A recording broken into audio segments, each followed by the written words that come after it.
There's a serious need for deep and frank discussion between what has become two wings of the international nuclear disarmament movement. I want to appreciate Cole, as I've done. I also want to appreciate John, whose commitment and work for nuclear weapons abolition goes back many years. I read his article about the failure of the NPT Review Conference, and I'm in complete agreement with his analysis, with one exception, the steps forward. Our low expectations for the outcome of the NPT review were fully justified, and its one achievement was the widening of the gap between the non-nuclear nations and the nuclear weapons states. Power analysis and history should teach us that as currently advertised, the campaign for a ban treaty, so-called, negotiated by non-nuclear weapons states will not lead to the elimination of nuclear weapons.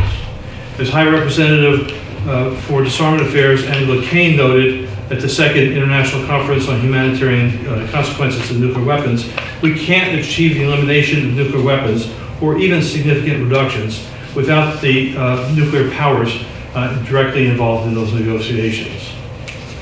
When I was a student with Bill Clinton at Georgetown years ago, the first thing we were taught in our course on international relations was that the study of international relations is analogous to studying the rules of the game among mafia families. It doesn't have to be that way, but it's what we're up against. Even assuming that 30 or so nations, including major powers like Austria, Ireland, Mexico, South Africa, Trinidad, could agree on a document that declares nuclear weapons illegal, we still face the situation that we faced before the NPT review here in the United States. Our primary responsibility here is to build a people's power movement that can overcome the vested interests that Eisenhower warned us about in his valedictory speech. My predecessor, Russell Johnson, one of the founders of SANE, used to talk about the final importance of our first assumptions. Gramsci named it for me when he wrote about pessimism of the intellect and optimism of the will. So I'm going to be speaking for both. As John has written, we all had low expectations. Can we move to change the slide? We all had low expectations for the review conference. Peace and Planet had two primary goals: to impact the review as best we could, and more importantly, to build popular movement for the long term. The review conference ended, as the Guardian wrote, in disarray and angry exchanges when the US, Britain, and Canada blocked consensus on the watered-down draft document, refusing to agree to fulfill a more than 20-year-old promise to move toward the creation of a Middle East nuclear weapons and WMDZ-free zone. And this was hardly the first NPT review conference to fail, but it certainly contributed to the treaty's declining credibility, which could ultimately have catastrophic as well as possibly positive consequences. Although it is non-binding, next slide. Next slide. Although it is non-binding and not a commitment to work for a treaty ban, for a ban treaty, growing out of the 3 Humanitarian Consequences conferences, the Humanitarian Pledge was signed by 107 states, ostensibly committing them to cooperate with all, and I think this language is important given the rhetoric we've seen flying around the web. It commits them to cooperate with all relevant stakeholders, states, international organizations, the Red Cross, the Red Crescent Movement, parliamentarians, and civil society in efforts to stigmatize, prohibit, and eliminate nuclear weapons in light of their unacceptable humanitarian consequences and associated risks. That's what it calls for. General Lee Butler, moving into some power analysis here. General Lee Butler, formerly the head of the U.S. Strategic Command and an advocate of abolition, compared the task of our movements to Sisyphus, rolling the rock up and down rolling it up and following it down the mountain until ultimately we roll it up and over the hill.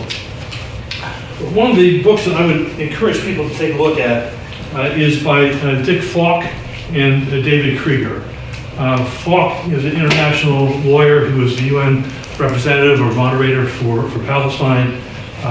He's quite a person.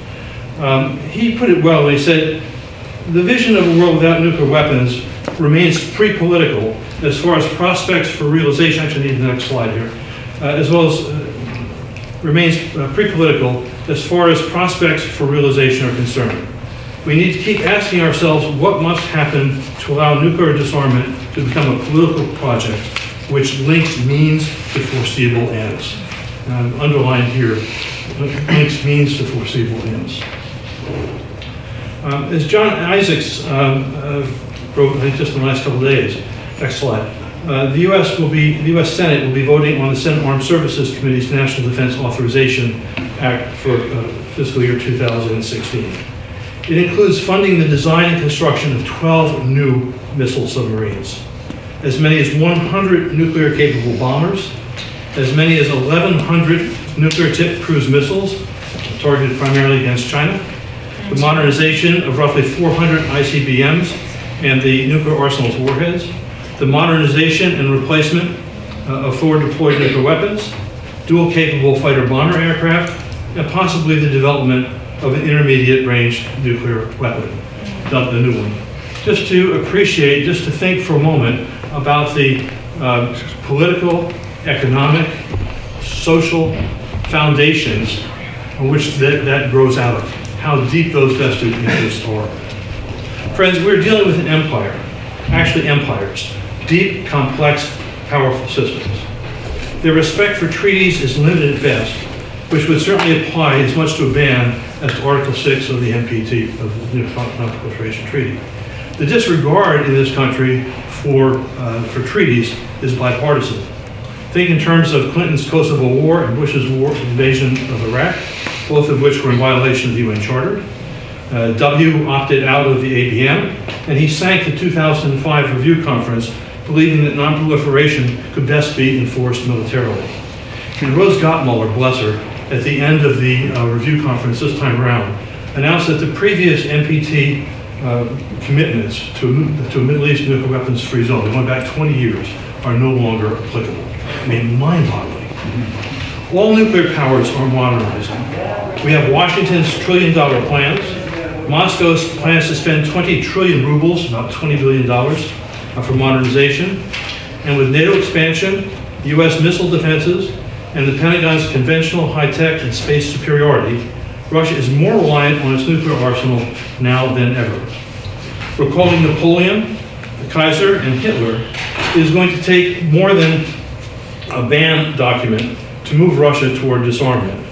That will require either a fundamental change in U.S. policies or the world shock from an accidental or intentional nuclear weapons device. I mean, put yourself in the position of Putin, who I don't like.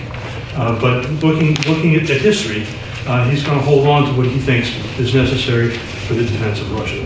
Don't you want the next slide, Joe? Where am I here? Slides. Not yet, I don't think.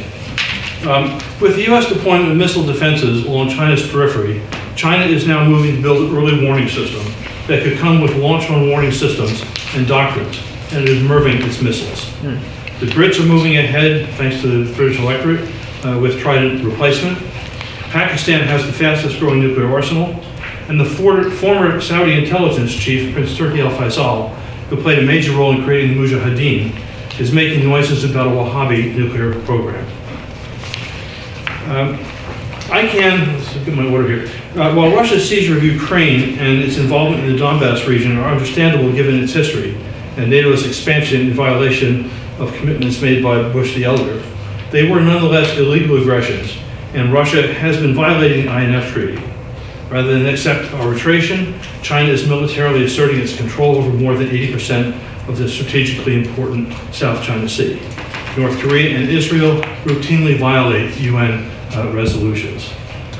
ICANW makes reference to the Landmines Treaty, but when we look at it carefully, we know that the Landmines Treaty had a significant impact on a number of countries, but the United States and a number of other countries still have landmines. And landmines have never been essential to the maintenance of empire, the enforcement of empire. Next slide. We talk about the deep state, and General Lee Butler explained how it works. At the end of the Cold War, when he and many senior officials wanted to retire the Minuteman III ICBMs, he tells us that, quote, the community was just not ready for that prospect. The community, not the president, not the commander-in-chief, the community. Michael Glennon of Tufts has written, I think, a really important book called National Security and Double Government. He describes the double government that came into existence with the creation of the national security state under Truman. Reviewing Glennon's book, former Republican Representative Mickey Edwards, who used to teach over at the Kennedy School, wrote that, quote, next slide here. No, this is it. It's okay. Sorry. Hold it. I'm sorry. Back to where you were.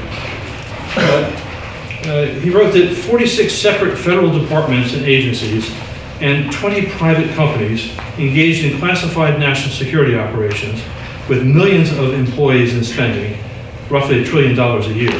With that, the president gets to name only 250 appointees among the Defense Department's nearly 700,000 employees. And next slide. As Kennan's famous quote reminds us, the U.S. government is not what we were taught it was back in the days when they taught civic in high school. And then to reiterate here, our real task in the coming period is to devise a pattern of relationships which will permit us to maintain this position of disparity without positive detriment to our national security. We will have to dispense with all sentimentality. We need not deceive ourselves that we can afford the luxury of altruism and world benefaction. Well, that was not an exception. That's how the U.S. government has been working for the last 70 years. Okay, then to turn to how we prevail.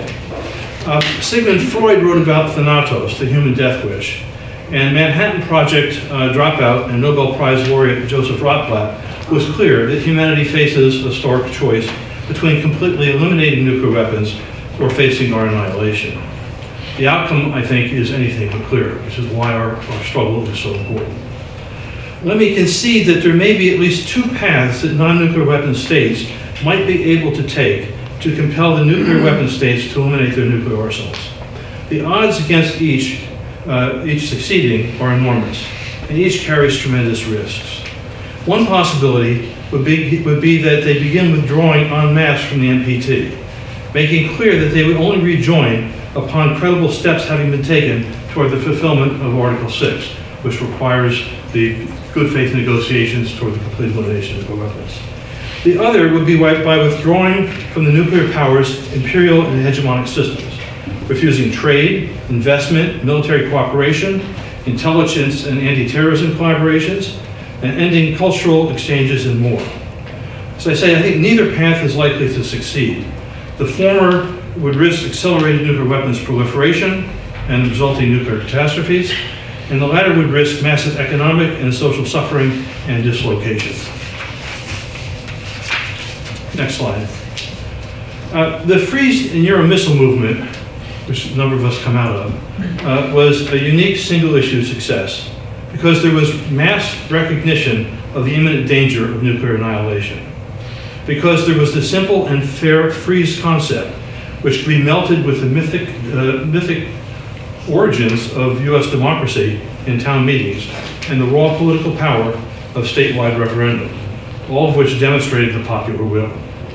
It also succeeded because you had resources that made it possible in the United States and other nations to organize million-person demonstrations in the United States and Europe. And you had a unique, charismatic leader in the form of Mikhail Gorbachev, who was calling for the abolition of nuclear weapons. So these forces came together. It would also do well to remember that here in the United States, our victories have come when there are splits in the nation's power elite. In fact, during the Freeze movement, there were a number of recently retired figures from the CIA who were supporting it from the outside, and maybe closer to the inside than most people know. That's how with the schism in the power elite, that's how the civil rights movement overcame, at least for 2 generations. It's how we won the nuclear weapons freeze. It's how LGBT rights have been won. Our task is to help to create that schism, in large measure by education, conventional, in the public realm, and sometimes with audacious actions. And we need to build, obviously, a powerful people's movement to prevail. I'm trying to read my handwriting here.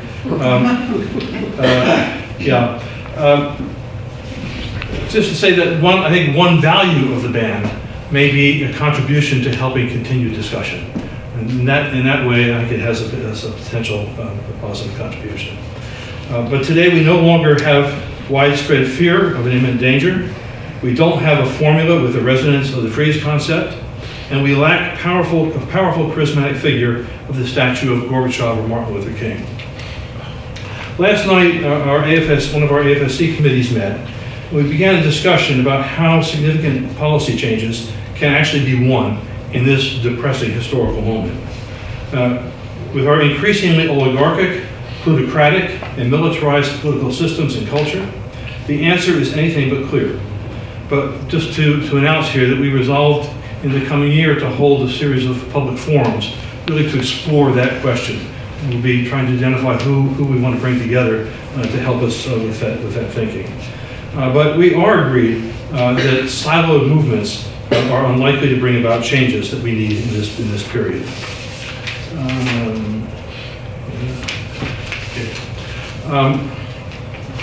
Let me go back to Dick Falk again, talking about making links between issues.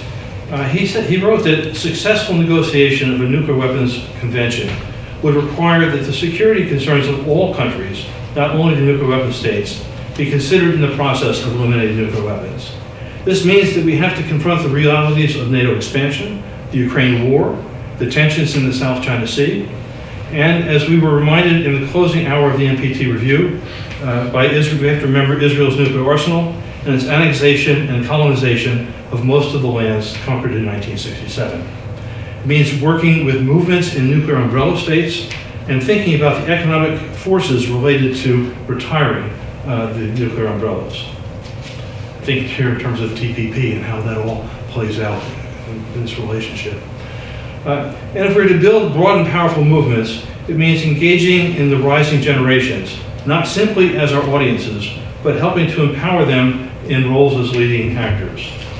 It means finding ways to act in meaningful solidarity with movements addressing climate change, the violence of economic inequality, and of social injustice.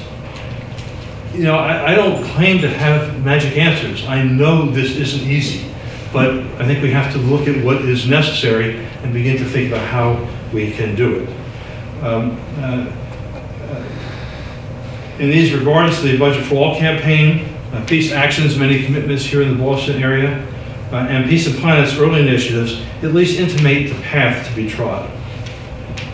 In thinking about the necessity of building a popular movement, recall that Ban Ki-moon told us in 2010 that governments alone will not deliver nuclear weapons abolition. I think this is one of the problems with the ban. And that popular pressure from below is essential. Recall, too, that former Secretary of State Schultz's Four Horsemen initiative didn't prevail, in large measure because there was no social movement behind it. We know that power grows from bodies, ballots, bucks, and bullets. Bucks and bullets are not our game, and we lack right now the bodies and ballots that we had in the freeze era. In these circumstances, despite the urgency of the nuclear threat, Peace and Planet opted to press along three lines in running up to the NPT review. To bring together popular nuclear weapons abolition forces in the US and internationally as powerfully as we could, to reinforce the movement and many diplomats' commitments to removing the threat of nuclear annihilation. Second, to keeping hope alive in a dark and depressing time. And third, to take what limited steps we could in the direction of building the more issue-integrated popular movements, focusing on peace, economic and social justice, and environmental sustainability. Next slide. With our limited resources, we organized a very well-received international conference. I guess I can pass around the booklet from that. And just to say, the first evening's plenary was really quite exceptional. You can find the plenaries, the Global Hibakusha workshop, and Dan Ellsberg's workshop on the Peace and Planet homepage. We held a rally, march, and festival of somewhere between 7,500 and 10,000 people. I wasn't counting exactly. We presented 8 million petition signatures calling for the review conference to mandate the beginning of the good faith negotiations required by Article 6. We presented them to the president of the review conference and to the high representative for disarmament, each of whom, along with Ban Ki-moon, said during the review conference that our events and these petitions represented the expectations and the demands of international civil society. We launched the Global Peace Wave. Next slide. We launched the Global Peace Wave initiated by a second-generation nuclear weapons test victim from Kazakhstan. And the wave included more than 100 events in 50 countries. And along with other organizations, we presented testimony during, as one of the NGO organizations during the NGO session of the review conference. So where do we go from here? I would say that anyone who claims to have the answer at this stage in history is either lost in illusion or lying. There is the temptation to press for unilateral disarmament, frankly. A significant unilateral reduction by any of the nuclear powers could regenerate momentum for nuclear disarmament, and it would certainly win that nation international kudos. Recall that this dynamic did come into play at the end of the Cold War. And I think the very least that we can do is to think about writing op-eds on this subject with the hope of illuminating that possibility and with the hope that perhaps some figures in the elite might pick it up. General Butler tells us that political and military leaders are not our target audience. Their minds are made up and they are not going to be changed. Your target audiences, he writes, is publics. He says, I mean worldwide, those who are unaware, who have simply never thought about these matters. This would include, I think, most people in our country, certainly those working in the economic and social justice movements and in the environmental sustainability movement. That's obvious, it's our obvious, if you will, next target. David Krieger of the Nuclear Age Peace Foundation, a man who played really a pivotal role in the Marshall Islands breach of contract lawsuit before the International Court of Justice and now in our courts, advised that, quote, a key to gaining traction on nuclear abolition is moving the public out of its comfort zone. That deterrence, especially challenging deterrence, and the idea that deterrence provides security. And he suggested that by educating that nuclear deterrence is a flawed theory. I want to ask a question here. How many people here know that General Butler, who once led the Strategic Command, doesn't believe in deterrence? He wrote that. Where are you seeing today? Actually, he's just coming out with his memoir as a kind of, what we call it, individual, a personal publication. It should be out there.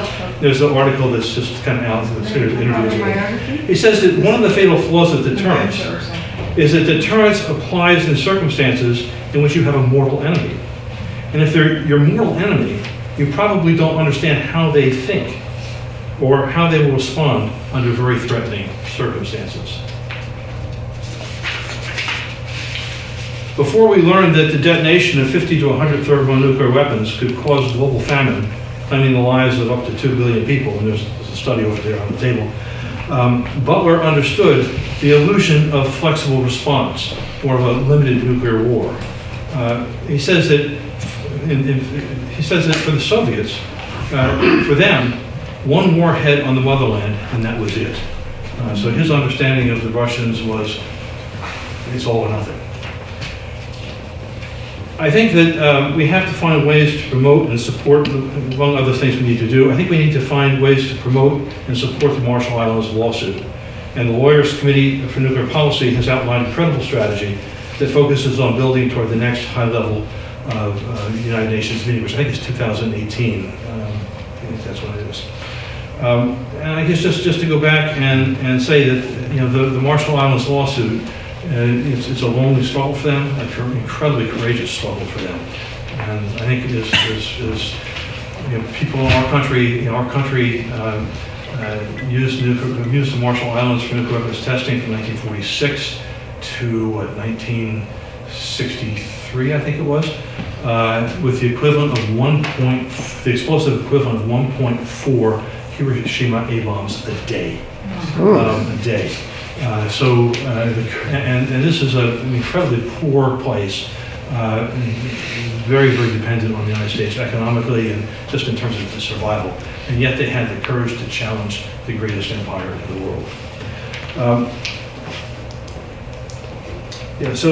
Peace and Planet, Peace and Planet has identified our next steps, walking really a difficult and challenging path between intense near-term actions for nuclear weapons abolition, while patiently and deliberating, working to make our contributions toward a more issue-integrated and powerful people's movement, an integrated movement.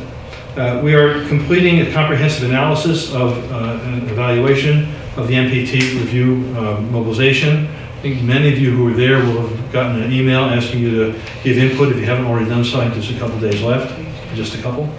And I think a high priority will be pressing for the conclusion of a successful deal with the nuclear deal with Iran. We'll soon be launching Peace and Planet Summer for the 70th anniversaries of the Hiroshima and Nagasaki A bombings, making the links as we can with other issues and building toward another global peace wave for the opening of the General Assembly, the International Day of Peace, and the International Day for the Total Elimination of Nuclear Weapons in September. We'll be doing a workshop at the U.S. Social Forum to engage and listen to activists from other movements, and we'll be holding a strategy retreat in the fall. And one idea that has emerged, we haven't locked on it yet, is to identify two significant initiatives by other movements in which we can encourage Peace and Planet activists to engage, both because of the importance of the issues that they're working on, and to build the relationships that come from working together for the longer term. We are exploring how best to engage with climate change movements as we approach the Paris conference in December, which will be seminally important for human survival. Are these the answers? No. But they will keep us on the path, and as Quakers say, we will trust it the way we'll open.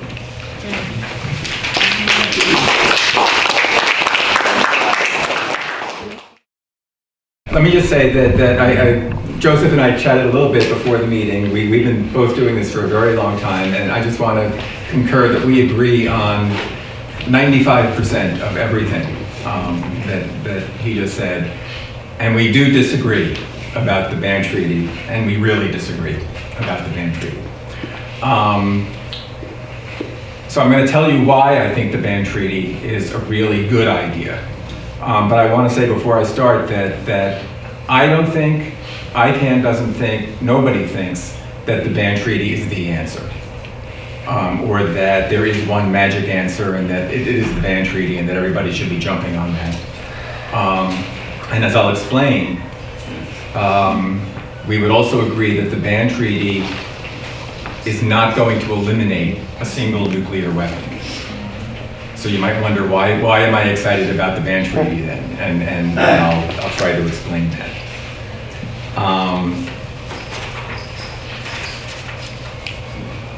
The other thing that I agree, well, first of all, the other thing that I agree with Joseph about is that until we can bring the nuclear armed states to the table to negotiate the elimination of nuclear weapons, this part of a much bigger job that we have is not going to be done. So the question becomes, how do you bring them to that table? Because they don't want to be there.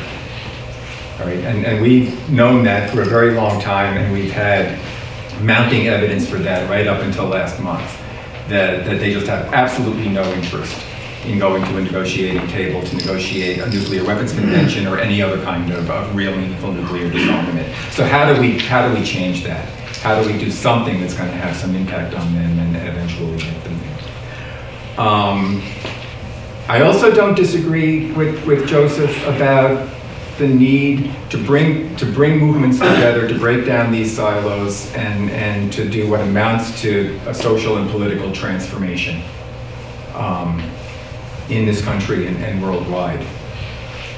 But I also know, and I think you know this too, Joseph, because it was in your article, that eliminating nuclear weapons is such an urgent priority that if we don't get it done and get it done soon, we're not going to have time to deal with those bigger jobs. And waiting for that sort of bigger mission to sort itself out and take care of the problem of militarism and the problems of social injustice and economic injustice and human rights problems, everything else in the world, climate change, everything that we need to be dealing with and taking seriously. those can't be preconditions for getting rid of nuclear weapons. And we can't be waiting for all of those.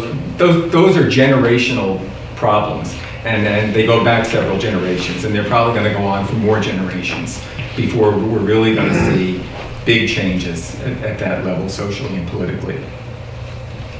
We could be gone tomorrow, if we don't get rid of these weapons. So I see the problem of nuclear disarmament, nuclear abolition as being our entry card, solving that problem as being our entry card to having the time we need to deal with all of these other things that are just so pressing. Climate change is not far behind that. In fact, I might put those two issues on a par. So do we need something more than a ban treaty? Absolutely. Do we need a ban treaty? I'd say so. So let's get into that. A little bit of sort of historical background first. I don't know how familiar all of you are with ICANW, but IPPNW launched ICANW shortly after the failure of the 2005 NPT review conference. Basically, we'd had it with the NPT. It was going nowhere. It was not providing any kind of meaningful platform for nuclear disarmament. We had seen the promises of 1995 and the Review and Extension Conference come and go. We'd seen the unequivocal undertaking of 2000 come and go. We saw the Bush administration walk away completely from the 2000 agreement and 13 practical steps in 2005, which is essentially why the 2005, that and the sort of relentless assault on Iran that the administration turned the NPT review conference into that year resulted in the failure of that conference. So we just had some long talks in our board about how we were going to deal with this, that we needed something new. And we thought, let's ICANW. All right, here's an idea. Here's a campaign. We can bring this campaign in behind the Nuclear Weapons Convention. This was where it started. And try to build something new. Try to bring people in behind this. We did that for a while, a few years. It stayed kind of an IPPNW project. It was okay, but it wasn't really taking off very well. Then the 2010 NPT review conference came along, and we had started bringing some new people, some new groups into ICANW and sort of developed some new thinking around strategy, and had a really big presence at the 2010 NPT review. I'm getting a little ahead of myself here, but I'm just trying to kind of set the scene. Since the 2010 review conference, ICANW got some major funding from the government of Norway. We started building a real campaign coalition, which now, as you can see, has 424 partner organizations in 95 countries. And we did something that really was kind of a departure, and that was this shift to a campaign for a ban treaty. The sort of short version of this is that after trying to wrap our heads and wrap the campaign around the Nuclear Weapons Convention and the need to get the nuclear armed states to sit down and negotiate a nuclear weapons convention for a few years, we realized we were just doing the same thing. We were just repeating the same dynamic, the same process, we were doing the same thing we'd been doing and getting nowhere with. We said, okay, what are we going to do that actually gets us somewhere? And the thing we decided was actually going to get us somewhere was to take seriously the idea that even within the NPT, all states have the responsibility to achieve nuclear disarmament. Not just the nuclear armed states, all states. So how do we empower the non-nuclear weapon states to take that responsibility and to actually do something that gives them a sense of leadership when it comes to nuclear disarmament? That's really what the ban treaty idea is all about, is bringing leadership for disarmament into a new place. It's also about transforming the language of it, and I'll get into that in a minute too.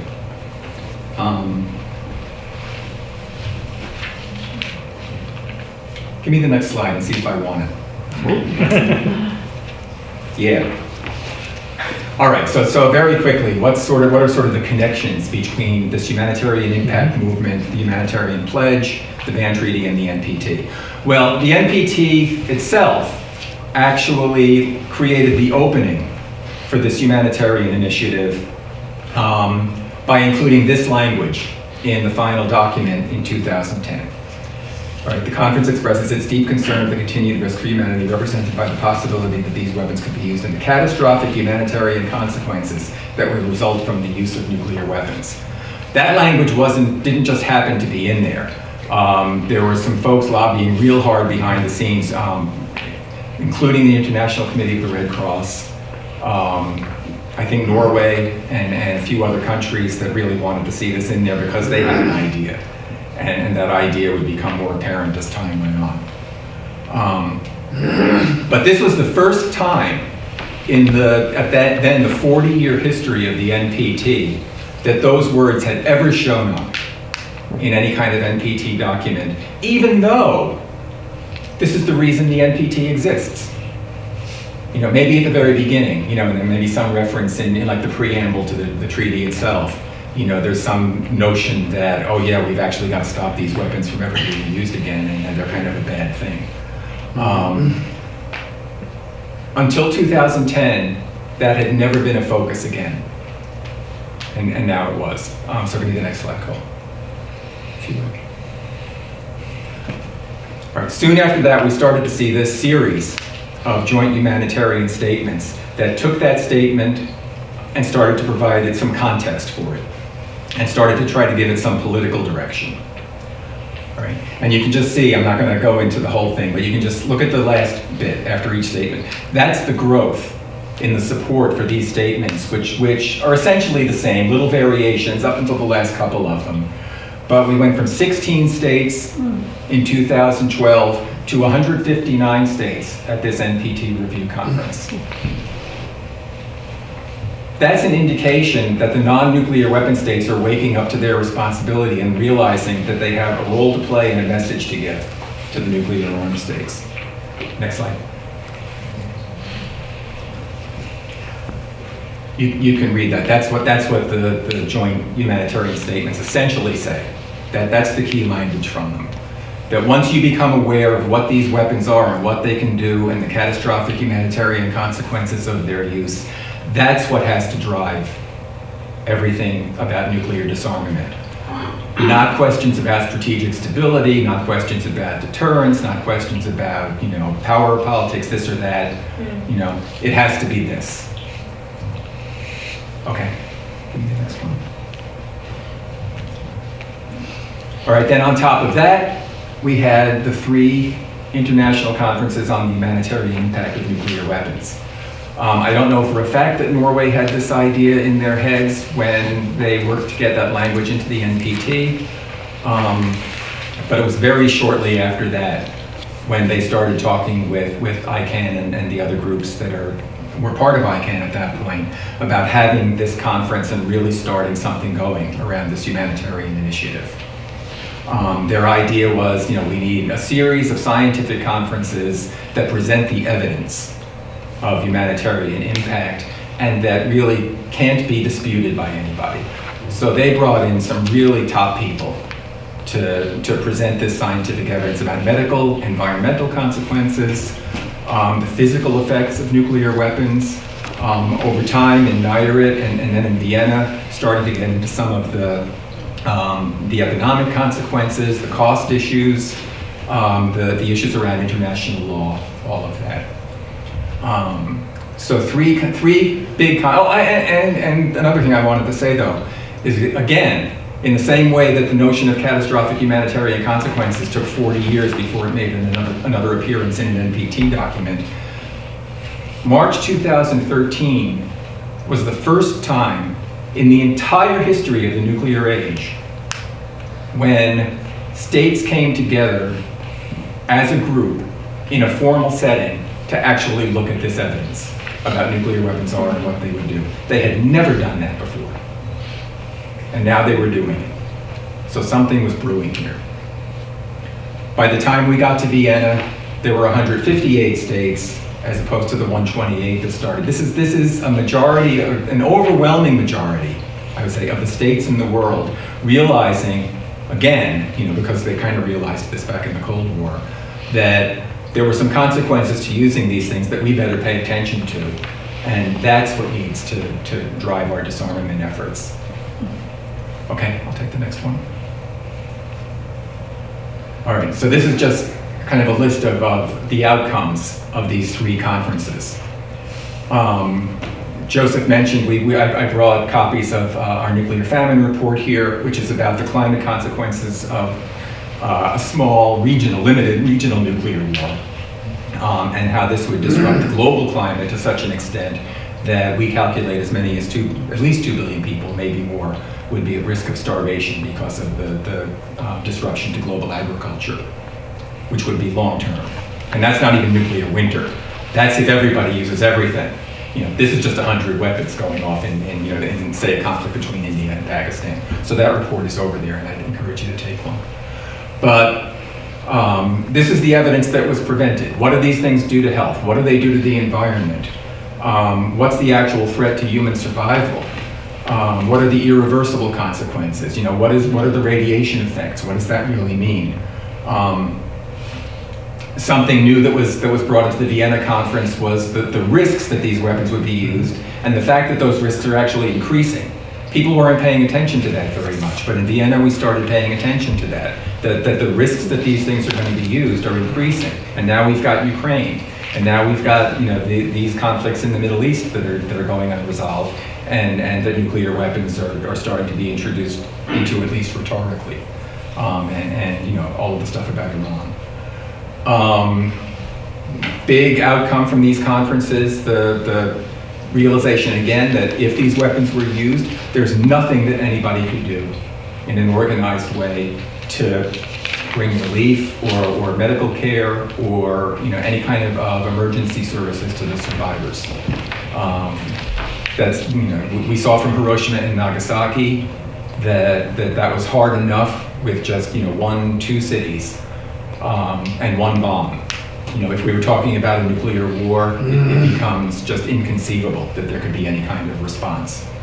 And then the final thing, and this came out of the Vienna conference where we started getting into some of the international law issues, was recognizing that right now there really is no legal norm, no legal instrument comparable to the Chemical Weapons Convention or the Biological Weapons Convention, or the others. Joe mentioned the landmines ban, which I agree has some limited but positive impact up until now.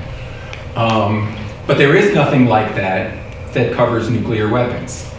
That's just a deficit in international law, and as I'll mention later, it's not going to be that hard to correct that if we put our minds to it. I think, give me the next slide, which I think is good. That's an Angela Kane quote too. She called the humanitarian impact of nuclear weapons initiative a game changer. Now, she's no fan of the ban treaty, and I understand that. But the recognition that we've done something here to change the discourse about these weapons and to refocus on the right things has reached people. And as I said, it's reached people on the grounds that there's scientific and medical evidence that just can't be disputed. We've started to transform the language away from these kind of security-based arguments, deterrence and strategic stability and all of that stuff that we always hear, towards humanitarian consequences. And this has the nuclear armed states totally rattled. They just don't know how to deal with this, and nothing that they've tried has really worked. And it restores the missing sense of urgency that I talked about earlier. The sense that we really have limited time. We don't know what that limited time is, but we've got limited time to get rid of these things and deal with this problem, and we need to get on it. And then one more until all right.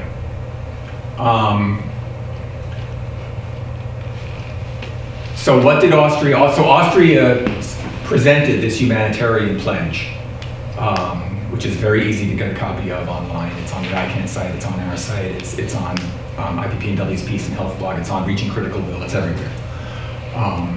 It's even on the Austrian conference website. Amazing thing. What did Austria want to do with this pledge?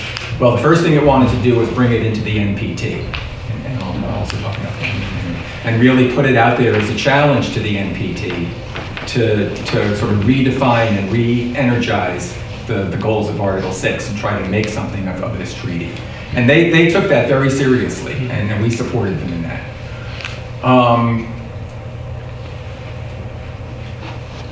To identify and pursue effective measures to fill the legal gap for the prohibition and elimination of nuclear weapons.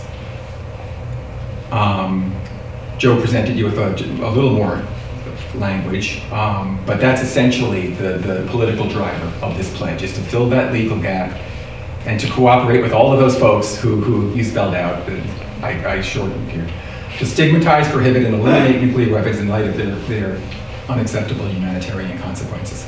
That's what the pledge is. It started out as the Austrian pledge. They renamed it the Humanitarian Pledge at the end of this review conference in recognition, because they never expected that it was going to get this much sign-on. They kind of came out and said, okay, well, we're making this pledge, and let's see who likes it and who wants to sort of play with us. And I think they were kind of surprised at the response that they got. One more? Actually, I was going to hold on to that, but that's okay. Leave it up there.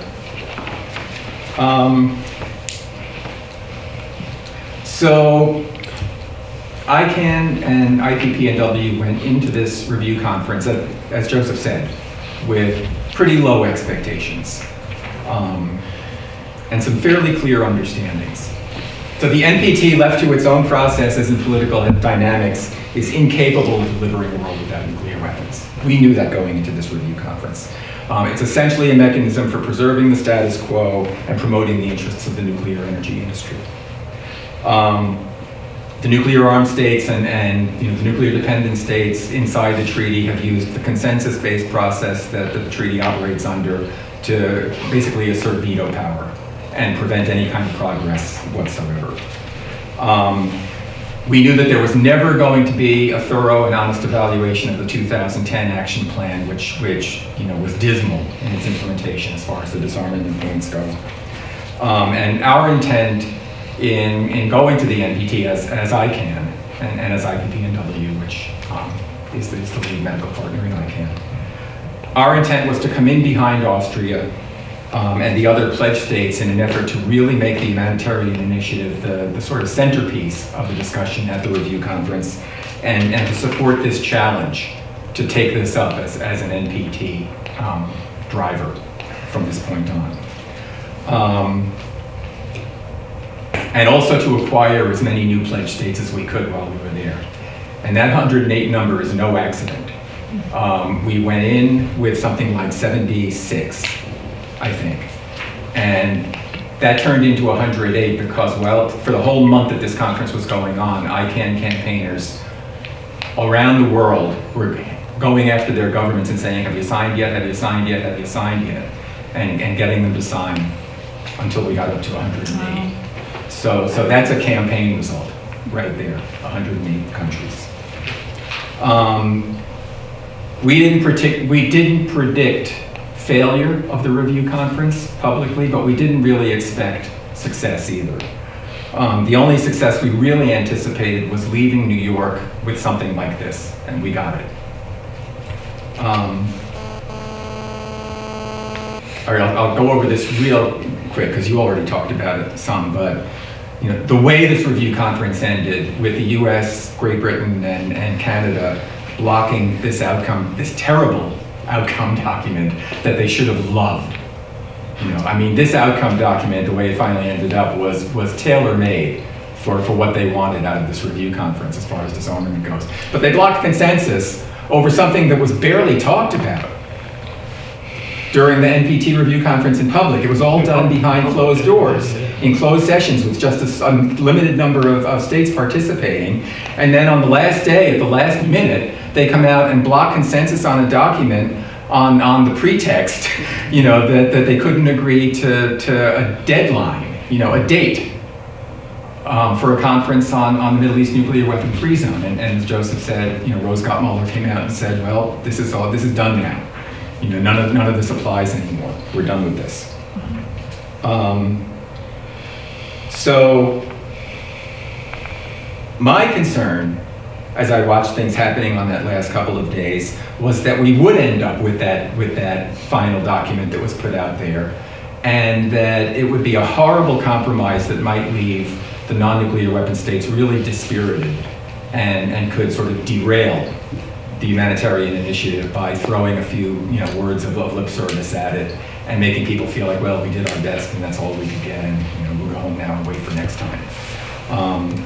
That didn't happen. And I think the stupidity of the U.S. in blocking the consensus document for a sham reason like this had something to do with that. Okay, so give me the next one. So the dead weight of the NPT review is behind us, and now we can explore political alternatives. We've got 108 countries behind this humanitarian pledge, which is not a pledge to pursue a ban treaty. ICANW wants it to be a pledge to pursue a ban treaty, and so we're going to be working on this over the next several months, trying to bring this group of states together behind this idea. So give me that one. I already mentioned.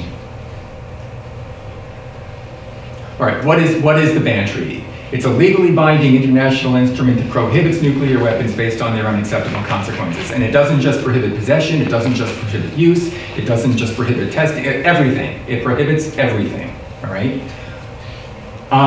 We think that this is the most effective way to fill the legal gap that was identified in the pledge. And it's a feasible means to achieve Article 6 of the NPT, fulfill Article 6 of the NPT.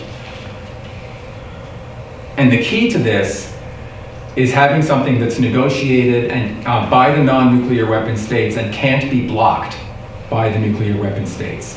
Whatever the process is, and I think this is going to apply to whatever actually goes forward from this in the end, whether it's a ban treaty or an open-ended working group or any other idea. We've got to have a process that's open to everybody, but that can't be blocked by anybody. I think that's one of the really key principles. Like I said, the ban treaty is not going to eliminate nuclear weapons by itself. And it doesn't replace a nuclear weapons convention, which would spell out the terms of disarmament when the nuclear weapon states finally sit down to do that. All right, I'm going to skip over everything else then and just say why I'm excited about this idea. It's already, as I said, it's already gone a long way towards transforming the discourse. It's become the focal point of the most promising partnership among states and civil society that I've seen in 30 years of working on this issue. It's attracted and energized hundreds of NGOs in nearly 100 countries, and it includes incredible numbers of young people, activists who haven't worked on nuclear abolition in the past, people from other movements, human rights, environment, women's groups, people from other armed violence movements. It's the most diverse collection of activists that I've ever seen working on an anti-nuclear campaign. It's empowering non-nuclear weapon states, whether they're ready to jump on the ban train or not. And it's driving the US and the other nuclear armed states nuts. And if it weren't doing anything else other than that, I'd know we were on to something. Right, so I will stop there. Sorry we've gone on for so long.